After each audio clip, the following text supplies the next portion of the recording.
starting a little early this morning. It's like 8 o'clock. It's not so bad out here. It's like 50 some degrees. Feels good. I mean, I got long johns on and a sweatshirt, but ain't a big deal.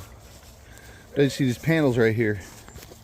Panels are getting ready to be a 4x4 pin. I believe what I'm going to do is I'm going to make one of these, maybe 3 of these. I'm not sure yet. It's according to how much lumber I got. I thought about making one 8 foot by 4 foot and then putting a divider in it, because I'm going to probably use one for breeding hens, single mating hens. So not only am I going to use this wire, but I have a good roll of chicken wire around there, and I'll wrap it like I did this one. The chicken wire, that not only does it keep things out, it keeps things in. And when I start having babies, I'm going to want that. So right now,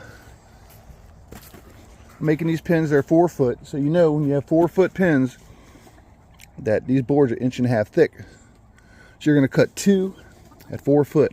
You're going to cut 2 at 45. You're going to cut your wire the same way, because you want your wire to meet the way it's supposed to. So when I had to cut this, I had overlap. See that? I got some hanging off down there. That's because this is the 45. So it's going to work out just fine.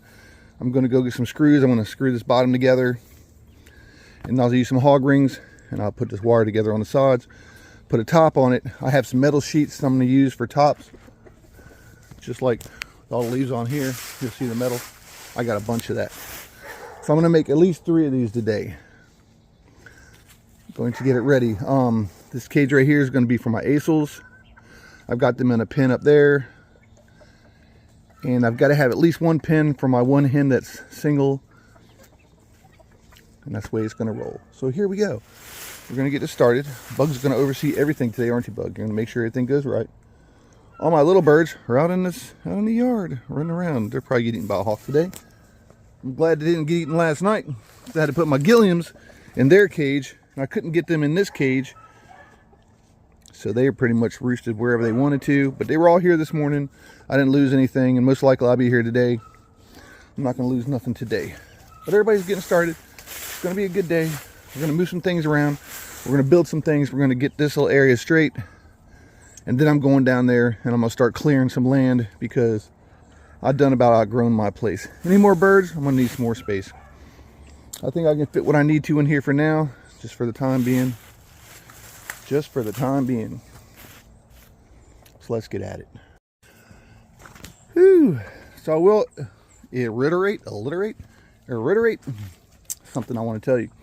Now, when you cut this wire, you're going to find out that when you cut pieces, you're always going to have one side that's going to have these coming off. Well, that's okay, because you're going to use these to wrap. You're going to wrap these around. It's going to make them nice and strong. But the one thing I want to tell you about this is that when you do wrap these, always make sure that you put these points somewhere where they're not directly facing into the cage, because you know the birds are going to run into this wire, and they're not exactly sticking out too much either, because then it's going to be hurting you. Can you imagine running up against that? Oh, it hurts. So that's what I'm saying. So always make sure that you wrap them, you put them somewhere like close to here, like here, something that are not going to be sticking out. And this, I'm not done wrapping this yet. Now, I bought this little tool at Tractor Supply yesterday. No, wrong one. Wrong one. What'd I do with it? Can't find it now. The hog ring pliers. Yeah, they suck. As you see what they did here, and here, what is that? Here and here. They just don't not tight enough to me, but they're strong and they will hold. So I'm going to use them for now. So what I'm going to do is finish in wrapping these, and then I'll take my hog ring pliers and I'll put all this together. That's you got your 4 foot by 4 foot by 4 foot pin. Then I'm going to take and I'm going to cut a door out. I'm going to cut a door out, and you likely want to cut the door out a little bit higher, because when you open the door, you don't want them bum rushing. So you put it a little higher so you can get in there and they can't just bum rush and get out if the door is open. And then I'm going to hog ring the door, and then I'll use some bungee cords as straps.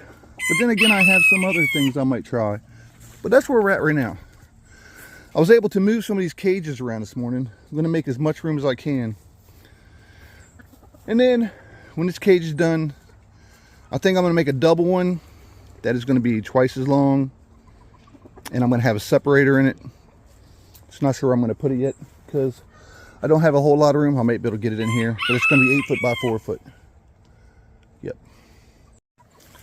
I have the Asils that I've had over here in another cage. I haven't shown you yet because I'm going to wait till I get them in this cage. So once I'm done with this, get this situated. I'm trying to get the leaves all out of here because I don't want to see any surprises with the damn copperheads. I've had that problem before in my chicken pen. You know, you walk along and all of a sudden something hits you in the leg and you're like, what the hell was that? Turn around. There he is in the leaves with everything else. I like to see, it's nicer in here. Like I said, this is just temporary until I get to the spot out there. But hey, stay tuned because we're going to bring the birds out. I'm going to show you my new birds and explain them all to you and tell you what you have. Y'all stay tuned.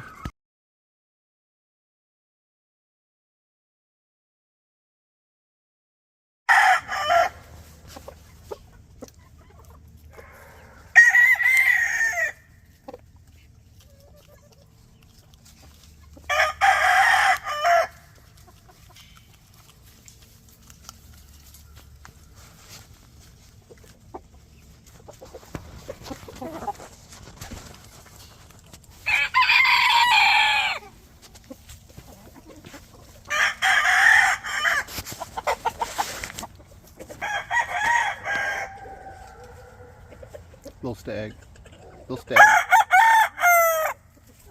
You got the hatch over here. Watch him, he thinks he owns the place.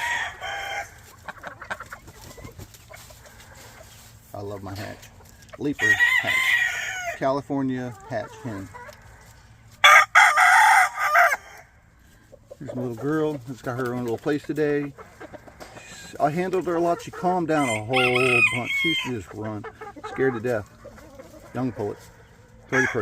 Told she was a Kelso. Not saying different. Just kind of so. Then let's get to these guys. These two have been in captivity their whole lives. There's this funny story of these two I'm going to tell you in a minute. This is how I acquired them. Then a pair of Kelsos are doing really well. And this here, oh my God, he's going to be gorgeous when them feathers come back in. Look at that. And he's just talking this morning. He's got two beautiful girls. Get a better view of that. You know he's gonna. That's right. Look what he's got. He's like, look what I got. What do you think? I think so. Love these birds.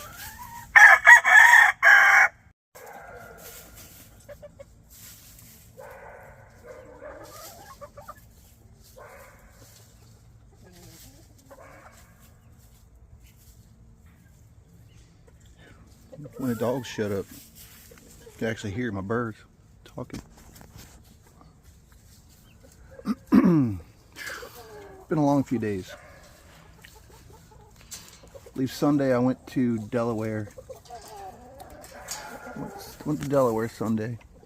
I came home that night. On the way home, I met up with this guy that I was talking to earlier about some birds, and I'm like, hey, I'm getting ready to go through here. It's only like 6 o'clock. Let's see if I can go by there. So he met up with me at Walmart, and all was good. Love these birds. Pakistani Asils. I got a pair of these guys. Yeah. I like that. Wish he'd get out of the way. You can see her. But yeah. So that was the thing. I was really happy to have them. Really nice birds. He's heavy. She's heavy too. Just, you know, everything's getting new feathers. I'm not really trying to touch nobody right now, except for the early ones, like her. Yeah, this most skittish chicken I got on my yard. I had her in this big pen by herself, but that was not going to work anymore. So I built this one. I built this pen. What I wound up doing was putting some old 2x6s I found, cut them down, screw them to it, make it strong. So I'm going to say, if you're gonna have chickens, you definitely want a wire roof first. Have that first, and then put a lid on top of it. That protects you. Nothing can get up under there either. And if you decide to turn these into, like I'm planning to, brood pens, putting my hens in there, letting them lay their eggs, do their thing in there, I'm going to wrap it with chicken wire all the way around and across the top. Because even it will deter a lot of things. And then just put the roof right back on top of it. That's a good idea. As for the Gilliams, what's up, y'all? As for the Gilliams, here they are. Apparently this rooster had been kept in a cage his whole life, even from when they were raised, pen raised all the way up to adult. Where he's at now, young stag, got little button spurs. Ain't that much. This is his first year. She's a pullet. There's a guy that I was trying to contact about getting some of these birds, the Gilliam Roundheads. He never contacted me back. This guy had put this up, the ad for these two, and I jumped on only for the fact that it turned out that the guy that I was trying to get birds from, these are where they came from. I'm like, well, they'll have a whole lot better time now. They've been on the ground, they've been together. They've never been together. He's never been with a girl, she's never been with a guy. I put them in here yesterday, and you can see, you know, they've been stuck in 2x2 pins, I believe it was. Gosh, I just couldn't raise them in there anymore. It was just too much for him in that little spot. So, yeah. But I'm sitting there watching this guy grow up. When I say grow up, I mean them tail feathers are coming. And this little trio, whew, beautiful, beautiful. I got an idea for a good brood pen, and when I start clearing land down here, I'll have somewhere to put it, and I can actually start building it as I clear the land. You know what I mean? I'm not going to take all the trees out, but I'm taking all the little trees out. We're going to make it nice. It's been a lot. So like I said, I went to Delaware. Sunday, and let me tell you, it's a nasty little city. I didn't like it too much. The nicest places that you saw were the cemeteries. You know, that's sad, but so I got out of there. Like I said, went to Fredericksburg. Then Monday morning I went up to Springfield, and that's where I got the Gilliams from the guy there. Springfield, and that was about it. I'm sitting there watching this guy grow up. You know, like I said, these came off a friend of mine's yard. You think he's looking good.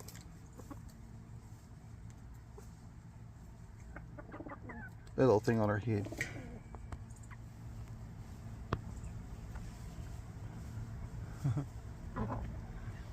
Supposed to have flurry eye gray on him, and he's got it too. But that comb kind of gets in the way of some of it. See? Yeah.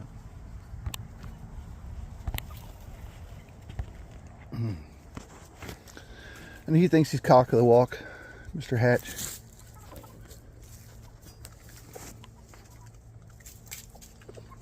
I like him. He's pretty. And tail feathers coming in good too. I know. Daggone wire. Let's see. Yeah.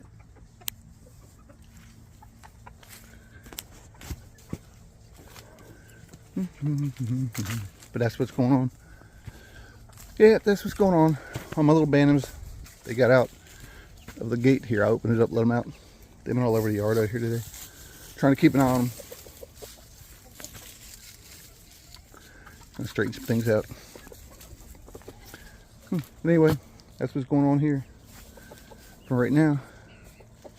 In a minute, who never know what could happen. So yeah, if you noticed, the pen really swept out all the leaves out here, because you know there's a lot of trees around here. I'm gonna live in the forest. See it? Get them all out of there best I could. Luckily I have a little side gate over here. I can open up, run stuff out. See? I'll be clearing down there soon. But anyway, did I sweep it up, make it all pretty for this video? Yeah, kinda. Not all. That's not the only reason. The other reason was, years ago, I had roosters in pens like these throughout the woods beside my house. And it was real funny because one night I was watching a television show and they were talking about people getting bit by snakes. And they were like, you know, I barely felt it, but yet here I did. I got bit. Stuff like that. And always wonder about getting bit by snakes. I've been swung at by little copperheads and, you know, other snakes like black snakes and rat snakes and stuff. You know, you try to get them out of cages where they're in there with your chickens. You know what I'm talking about. Normally I don't mind having black snakes around, but when you're breeding birds, unless they're snake-proof cages, which they should be. Anyway, so I was out there in the yard working, and I had leaves on the ground, not like this. There was actual leaves on the ground, not real bad, because I usually kept it pretty clean around there anyway. And I was walking back up to get something, and I literally felt something touch the back of my boot. I had some Justins on, and I didn't think much of it. You know, first thing, and I said, wait a minute, something just hit me in the back of the foot. Turn around. It was like a 3-foot copperhead done hit me in the back of the boot. And he was all bound up, ready to go again. Woo, yeah. So, now, the weather's turning. It's going to be 70 today. You know, they're moving around still. You know they're still moving around. They're trying to get down what they need to before they go hibernate when it starts getting really cold. But one thing I like about this weather around here, it reminds me of North Carolina weather where I lived. Must be the same land level or something that goes with it. But like sometimes it's cold and a lot of times it's warm. You know, it doesn't make it unbearable for too many days in a row, and it'll be like spring again. Like here we are in the middle of November, 70 degrees. I hear no wind. Beautiful. A little overcast, but hey, it's okay too. But I'm glad you get to see my birds. Watch out for them damn copperheads. You can decide what you want to do with your black snakes and that kind of stuff. That's on you. But anyway, we're gonna tighten this up. I was over here working on the John Deere, trying to get a driveway right, put some grass seed, and I got to go make a dump run for the trash bags. Appreciate you guys watching. It's been a lot of fun. Like I said, I've been real tired, so it's been hard to put this video together. But I'm gonna piece it together. I got some stuff going on. I'm gonna show you how I made that cage, pretty much. You know, common sense and maybe a couple little tips you might learn from me to make it easier or better. And y'all have a great rest of your day.